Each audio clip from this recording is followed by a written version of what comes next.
Chapter 20. Step 8. Made a list of all people we had harmed and became willing to make amends to them all. After working through Step 7, we began the journey of self-change and came to acknowledge the value of being part of society again. In building relationships with people we had damaged by our actions, it is essential that we examine what effects our behavior has had on others. Our fear can come up for us in beginning this step. We may project the worst scenario occurring with retaliation or rejection. We need to consider that we have no idea what the outcome will be until we have completed the task at hand. We have prepared ourselves through the earlier work on steps with the support of people in the program. This new effort in Step 8 and 9 is the bridge into our relationship with those who have been impacted by our addiction. We are treading on unknown waters here. So we must curb ourselves from our projections and simply take the next step at hand, which is to write down our list of people whom we have harmed. Using our 4-step and 6-step inventories, we look at not only our actions but how they affected others. We see the impact of our character defects had on others around us and the harm it had caused. We stop the behavior which was causing harm to others in Step 6 and Step 7. But in order to complete the cycle of amends, we must recognize the impact our actions had on others. Our actions had a direct or indirect effect on others around us. We must be set free of any obligations that hold us to the past. The damage we have caused in others is the last remaining hold our past has had on our lives. Our guilt, shame, and resentment will cause personal torment and keep us locked into the past. Our goal in Step 8 and 9 is to release us from the emotions and scars that bind us to the past so that we can live in the present. We know that the fabric that binds us in our relationships with others is the force that will heal us. I have the task of disconnecting myself from those past deeds so that I may use the same energy I use in my life today can be used for my well-being. Step 8 uses a list of those we had harmed. The word harm refers to any damage done to a person. This may be physical, emotional, mental, or spiritual abuse. I have to recognize that my actions, or lack of, may have invoked a response from another person. My responsibility lies where my character defects have caused damage to others or myself. It may have been property damage, stealing something, or verbally abusing causing victimization of another person. Whatever my excuses were for doing it doesn't matter. It was my actions that caused the damage. Indirectly or directly, any time someone was hurt due to my actions, I am responsible.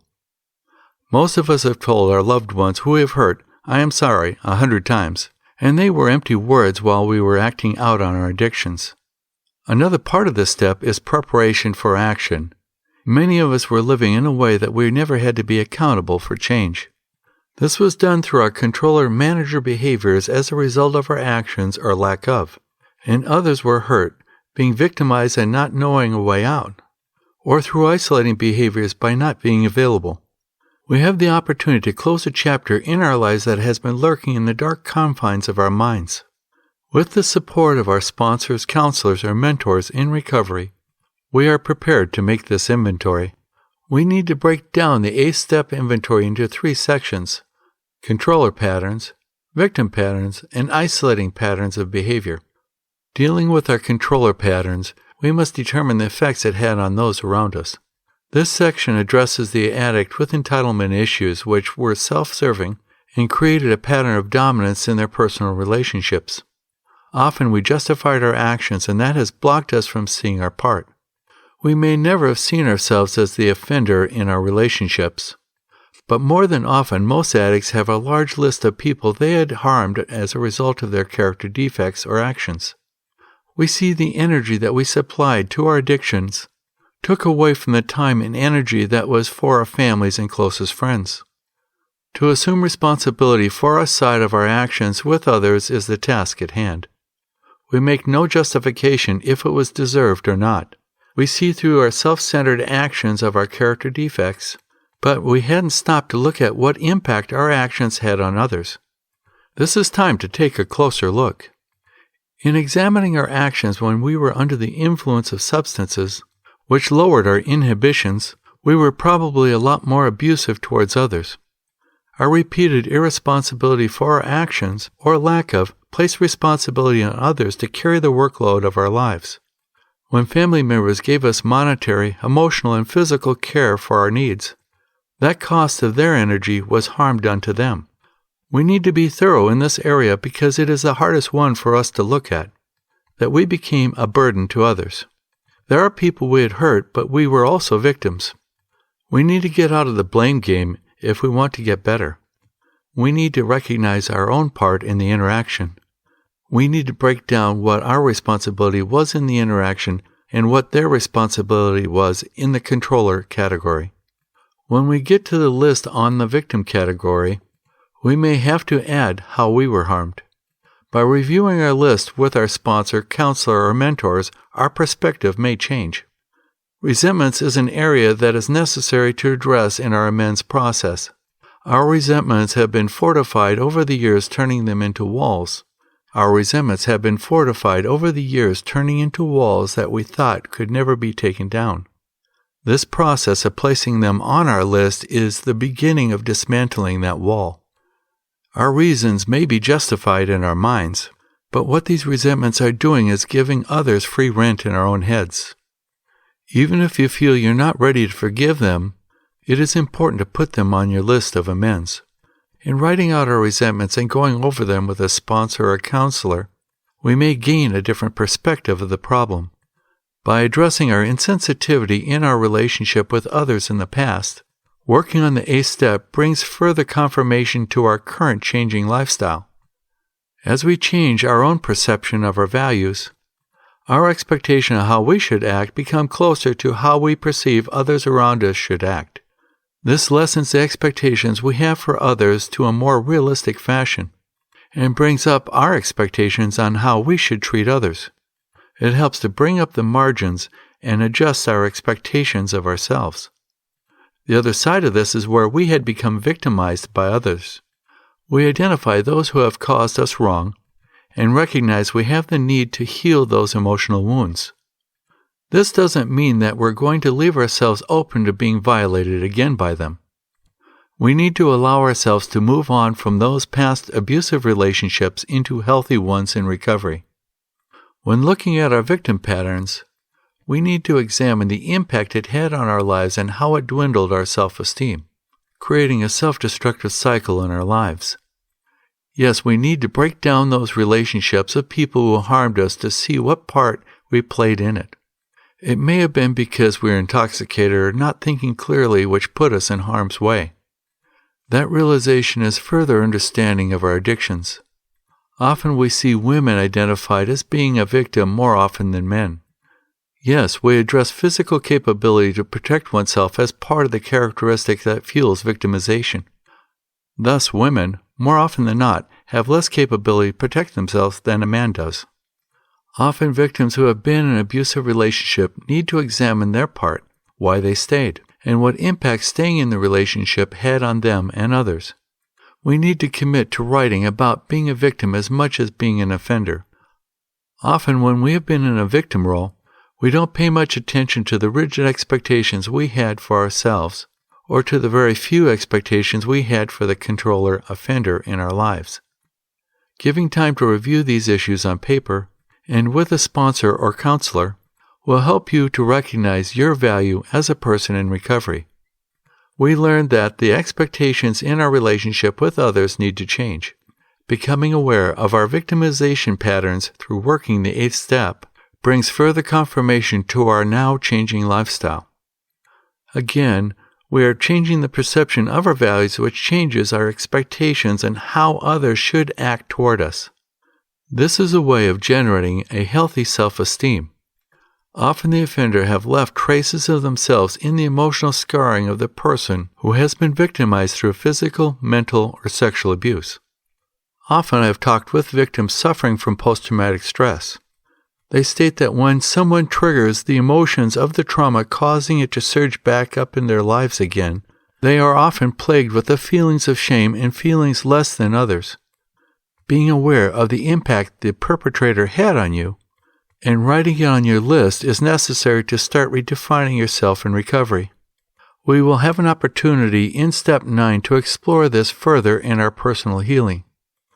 Over the years in working with women in domestic violence, the majority of women who went to shelters went back into the same domestic violence situation they came from. Often we struggle to say that they needed to have higher expectations in how their partners treated them. It wasn't until they lessened the hard expectations they had on themselves and developing self-care that they were able to hold their partners accountable for their behavior towards them. This brings us into balance in our relationships with others. If an individual took care of someone else's needs while ignoring their own, this should also go into their amends list. This was creating victimization in their life. This characteristic is better known as codependency, and may have caused tremendous pain and conflict in the recovering person's life. When I was working with the Navajo Nation, there was an ancient ritual which made a lot of sense to me. There was a ceremony they did in a dry sweat lodge. They made a list of people who they had helped in their lives or gave energy to. During the ceremony, they asked for the energy back into their lives which they had given to others as it was no longer needed for their personal growth. In the ritual, I was told by individuals who participated in the ceremony, they felt the energy coming back into their bodies through their heads. The negative energy which was theirs, which was made up of unmet expectations and unresolved problems, left their body through their feet and went back into the earth as another form. So by making a list to whom we have given our energy, being through abuse or where others may have victimized us, we are releasing the negative energy that is built up in our lives. This unresolved trauma has kept us in the past. Being victims of circumstance, the writer must list their loss, trauma, or other circumstances that have affected their life and those closest to them. This gives the writer a chance to think outside of the box that left them locked in. An example would be a person with chronic pain who has unrelenting suffering and they lash out at loved ones. This is understandable, but it's important for the writer to be responsible for their actions. Even though they had no control of what happened to them, they are still responsible on how their actions affected others. Their voice should also encompass a voice of their unresolved grief or trauma. This gives the opportunity to share our pain with others, bringing us closer to resolution. I worked with a woman who was a rape victim 10 years prior. Her perpetrator broke into her home and raped her and beat her so badly she required hospitalization. He told her he would be back again. For 10 years she drank to suppress her trauma, and slept underneath that same bed every night out of fear of him returning. Her release from her alcoholism 10 years later gave her the freedom to move on from the prison inside that confined her. The next list is the patterns of isolation and how the behavior has affected themselves and others around them. For example, the addict may avoid contact with their family because of their addiction. The family respond with fear when information is unavailable about their loved one. The binger-isolator's sole confidant is their addiction. This form of isolation is a spirit that is totally empty because no one knows who they really are, thus harming themselves. We will see victim, controller, and isolator patterns surface in our character defects through looking at the damage done to others and ourselves. We begin by putting pen to paper again, but this time we look at how our addictions and behavior affected those around us. We start again to create awareness of our actions needed to heal our relationships. Step 8 treatment worksheets are available at www.treatmentguide4u.com. That's www.treatmentguide4u.com. We are reliving these past experiences in our lives to bring closure to them. This fits in context to the controller characteristics when we affected others, or to victim characteristics when we affected ourselves and others, and isolating character defects and what impact it had on ourselves and others.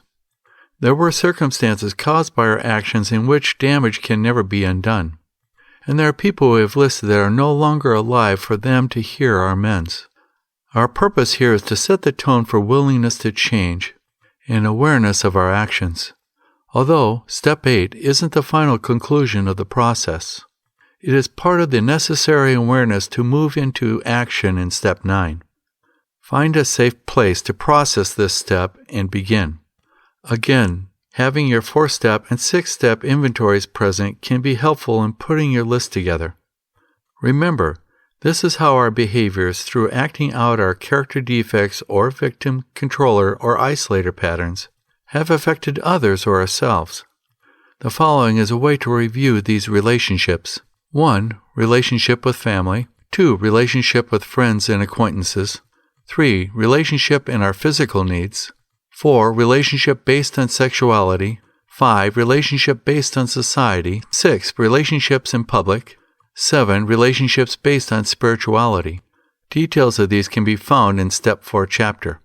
We need to take at least 1 or 2 weeks to write down every aspect of how our actions hurt those we have touched in our lives. If you don't have a week, do what you can and plan to do the step more thoroughly later. Either way, it is important to notify your sponsor, counselor, or other mentors that you are making the list. Do it in a chronological order. In most cases, the list will be filled with names of immediate family members, sometimes coworkers, and even acquaintances. Write the names of the people you had hurt even if they're dead, or otherwise unavailable to make amends to. The list also involves people, institutions, and places. We look at how our behavior has affected everyone around us. Often, when we are writing out this step, we feel guilt-ridden over our behavior and jump into making amends before we've done the preparation. Just don't do it at this time. It could cause serious damage to others or to yourself. After the list is completed, read through it several times to see how you have written down the incidents involved. Do you claim responsibility for your actions? Be very detailed so that you can clearly understand the impact your behavior had on people you had listed. What was their reaction to the situation at the time? Leave plenty of blank space. You'll need to write more as you conclude your 9th step. Don't forget to write about the times you harmed your own self through negative thinking or self-talk or self-destructive behaviors. Write down everything you can think that may have caused harm to others. This needs to be done as objectively as possible. After you've completed the written portion of the 8th step, go over it with your sponsor or counselor. The purpose is to get feedback from an outside source that can look at it from a realistic and objective manner. After getting the feedback, do what is suggested before processing the 9th step. As we write out our list, it becomes evident that we are responsible for a lot of damage in our relationships with others. It becomes overwhelming, and in our ability to face this on our own, we may project possibilities of how we intend on doing the amends. It's common for people to want to go through this process quickly because it is bringing up strong feelings for the writer. If we don't carefully plan out our amends with our sponsor or counselor, we could do more harm than good. Willingness is the key here, following direction. Our willingness to use the resources of the program, sponsors, 12-step group, counselors, and spiritual advisors, will help us strengthen our damaged relationships with those we are closest to. Once you have completed a thorough inventory, you are now prepared to move on to Step 9.